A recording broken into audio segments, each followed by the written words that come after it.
Proverbs 29 and verse 25. நீதிமொழிகள் 29:25. The fear of man bringeth a snare, but whoso puts his trust in the Lord shall be safe. மனுஷனுக்கு பயப்படும் பயம் கண்ணியை வருவிக்கும், கர்த்தரை நம்புகிறவனோ உயர்ந்த அடைக்கலத்திலே வைக்கப்படுவான். The fear of man bringeth a snare. மனுஷனுக்கு பயப்படும் பயம் கண்ணியை வருவிக்கும். Praise be to God. கர்த்தருடைய நாமத்துக்கு மகிமை உண்டாவதாக. By the grace of God, last time when I spoke 2 weeks ago in a Sunday morning, we dealt with this topic and we left it halfway. கர்த்தருடைய கிருபையினாலே கடந்த 2 வாரத்துக்கு முன்பதாக இதே தலைப்பிலே நான் பேசினேன், இதே காரியத்தை குறித்து பேசினேன். ஆனால் நேரமின்மை காரணமாக நான் பாதியிலேயே நிறுத்த வேண்டியதாய் வந்தது. It is important to understand that as a Christian, we need to fear God and not man. ஒரு கிறிஸ்தவனாக நாம் பயப்பட வேண்டியது கர்த்தருக்கே தவிர மனிதனுக்கு அல்ல என்ற காரியத்தை நாம் நிச்சயமாய் கற்றுக்கொள்ள வேண்டியது அவசியம். We learnt last time that fear is not a gift from God, but a fear is a consequence of man's fall into sin. நாம் கடந்த வாரத்திலே பார்க்கிற பொழுது இந்த பயம் என்று சொல்லுவது கர்த்தர் நமக்கு கொடுத்த ஒரு காரியம் அல்ல, மனிதன் பாவத்திலே விழுந்ததனாலே தான் அவனுக்குள்ளே இந்த பயம் பிரவேசித்தது என்று பார்த்தோம். The Bible explicitly declares that God has not given us a spirit of fear, but of love and of power and a sound mind. தேவனாகிய கர்த்தர் நமக்கு பயத்தின் ஆவியை கொடுக்கவில்லை என்றும் அவர் கொடுத்திருக்கிறது அது அல்ல என்றும் வேதம் நமக்கு மிக தெளிவாகவே போதிக்கிறது. And we saw that when we learn to fear God, it will bring blessings into our life. But when we fear man, it will turn into a snare, drawing us into evil. நாம் அதை தொடர்ந்து கற்றுக்கொண்ட வேளையிலே தேவனாகிய கர்த்தருக்கு பயப்படுகிற பயம் ஆசீர்வாதத்தை கொண்டு வரும் என்றும், மனிதனுக்கு நாம் பயப்படுகிற பொழுது அதை நம்மை ஒரு பொறியிலே மாட்டினதை போல, ஒரு வலையிலே சிக்கிக் கொண்டதை போல அழிவுக்கு நேராய் நடத்திவிடும் என்றும் நாம் பார்த்தோம். I don't have time to enumerate all the verses I quoted last time. நான் கடந்த முறை சொன்ன வேத வாக்கியங்களை மீண்டுமாய் சொல்லிக் கொண்டிருப்பதற்கு இப்பொழுது நமக்கு சமயம் இல்லை. But I just want to give you a little summary. ஆனால் ஒரு காரியத்தை மேலோட்டமாக மீண்டும் பார்த்துவிட வேண்டும் என்று நான் விரும்புகிறேன். The Bible says when we fear God, it is the beginning of wisdom.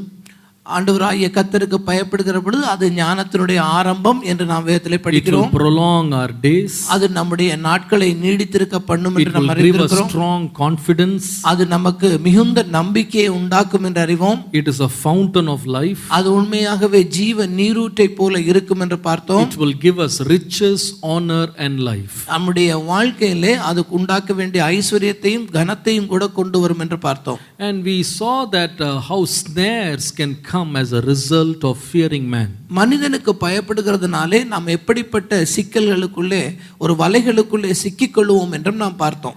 And to enumerate that thought, explain that, I took up the character of King Saul.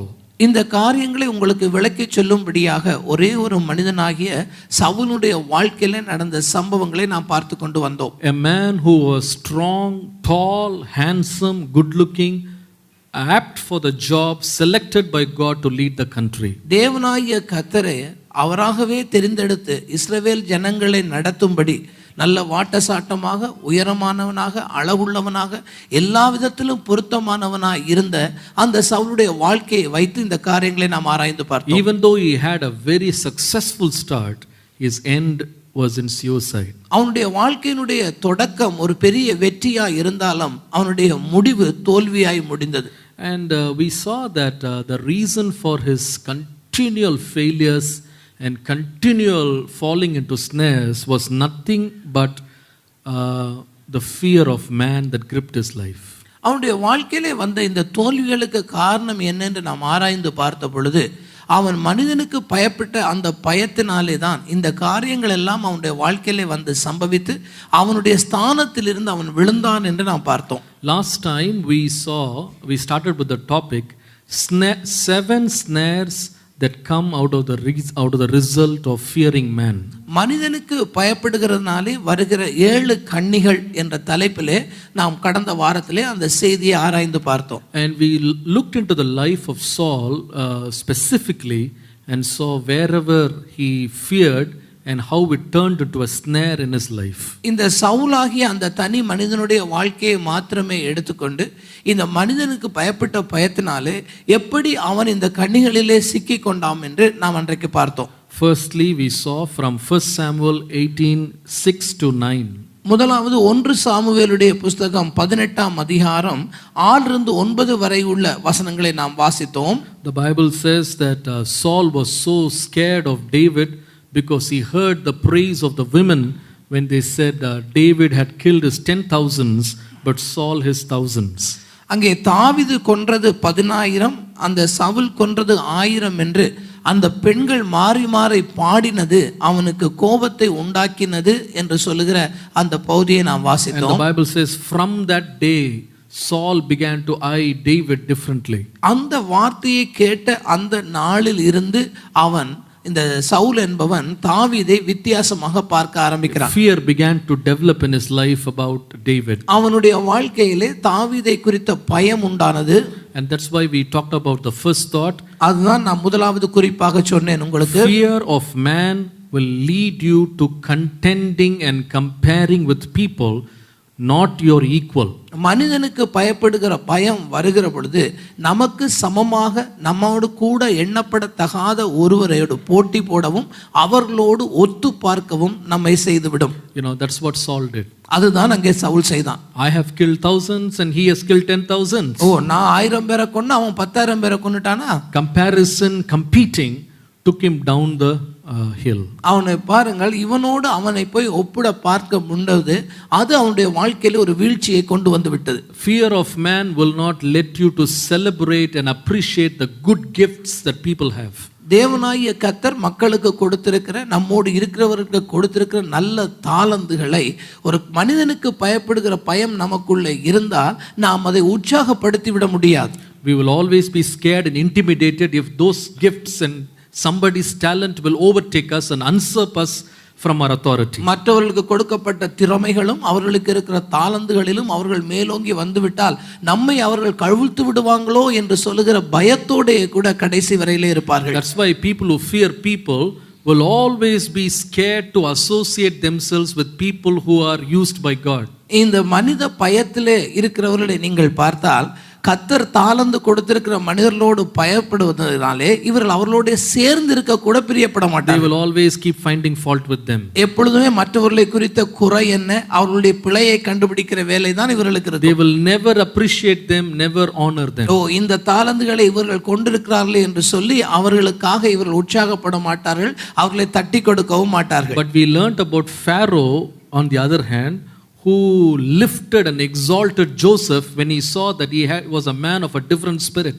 அதனால் இன்னொரு காரியத்தை நாம் பார்த்தோம். எகிப்திலே இருந்த பார்வோன் அன்றைக்கு அந்த தேசத்திலே இருந்த அந்த யோசேப்பை தட்டி கொடுத்து அவனுடைய தாளந்துகளை தன்னுடைய தேசத்துடைய நன்மைக்காக பயன்படுத்தி கொண்டான். I also wanted to specify one verse but I left it last time. If you read Psalms 101 verse 6, 101ஆம் சங்கீதத்தினுடைய 6ஆம் வசனத்தை நான் கடந்த முறை அதை சொல்ல விட்டுவிட்டேன். நீங்கள் 101ஆம் சங்கீதத்துடைய 6வது வசனத்தை பாருங்கள். It's very interesting how the attitude of David was. அங்கே தாவீதினுடைய நிலை எப்படி, அவன் நடந்து கொண்ட முறை என்ன என்பதை நாம் அங்கே பார்க்க முடியும். David says, "My eyes shall be upon the faithful of the land, that they may dwell with me. He who walks in a perfect way, he shall serve me."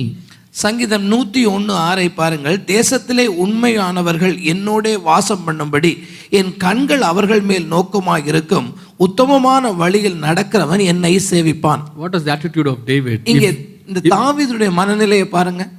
If you are very honest, நீ உண்மை உள்ளவனாய் இருப்பாயானால், if you are true, நீ உண்மையாகவே ஒரு நல்லவனாக if இருப்பாயானால், you are gifted, நீ உண்மையாகவே தாளந்துள்ள ஒருவனாய் இருந்தால், you can stay with me. நீ என்னோடு கூட இருக்கலாம், You can serve me. நீ என்னோடு கூட கர்த்தரை சேவிக்கலாம். But if you are a wicked person, I will destroy you in the morning. ஆனால் நீ துன்மார்க்க நடத்தை உள்ளவனாக இருந்தால் நாளை காலையிலேயே நான் உன்னை அழித்து விடுவேன். See, that is the attitude of David. அதுதான் அங்கே தாவீது எடுத்துக்கொண்ட நிலை. When we see good people, talented people, successful people in our life, when we fear man, we will see them as a competition, not as a companion.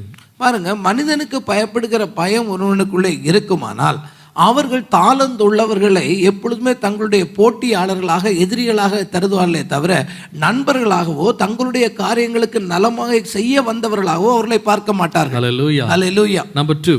இரண்டாவது, 1 Samuel 17:11. 1 சாமுவேலுடைய புஸ்தகம் 17ஆம் அதிகாரத்தினுடைய 11ஆம் வசனத்திலே நாம் கவனித்தோம். The second effect of the fear of man. அங்கே மனிதனுக்கு பயப்படுகிறதுனாலே உண்டாகிற இரண்டாவது கண்ணி என்ன என்று நாம் பார்த்தோம். There you see the fear of man in Saul led him to flee away from challenges. அந்த இரண்டாவது காரியம் என்ன?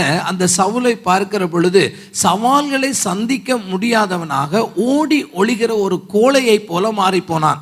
There when Goliath came up with a challenge, it is Saul's responsibility to stand up and face him. இந்த பெலிஸ்தனாகிய கோலியாத் வந்து இந்த இஸ்ரவேல் ஜனங்களை சவாலுக்கு அழைத்த வேளையிலே அந்த சவாலை ஏற்றுக்கொண்டு முன்னே சென்று இஸ்ரவேலர்களை காத்திருக்க வேண்டிய பொறுப்புடையவனாக சவுல் இருந்தான். But he ran for the fear of the Philistine, hid himself along with his people. ஆனால் அந்த பெலிஸ்தீனாகிய கோலியாத்துக்கு பயந்து ஓடி போனது மாத்திரமல்ல, ஒரு கோழையை போல ஒளிந்து கொள்ளவும் அவன் செய்தான். But David came into the scene and took a mighty victory for the armies of Israel. ஆனால் இந்த காட்சிக்குள்ளே பிரவேசித்த அந்த தாவீதை பார்க்கும் பொழுது அந்த கோலியாத்தை கொன்றது மாத்திரமல்ல, இஸ்ரவேல் ஜனங்களுக்கு வெற்றியையும் ஈட்டி கொடுத்தான். Whenever we are afraid of man, we will not take up the challenges that come to raise us up to exaltation. எப்பொழுதெல்லாம் நாம் மனிதர்களுக்கு பயப்படுகிறோமோ அப்பொழுதெல்லாம் நமக்கு முன்பாக இருக்கிற சவாலை ஏற்றுக்கொண்டு ஜெயம் பெற முடியாதவர்களாக மாறி உண்மையாகவே எடுக்க வேண்டிய பல வெற்றிகளை எடுக்க முடியாத தோல்வியாளர்களாக நாம் மாறிப்போம். We should fear God and not man. நாம் எப்பொழுதுமே தேவனுக்கு மாத்திரமே பயப்பட வேண்டுமே தவிர மனிதர்களுக்கு அல்ல.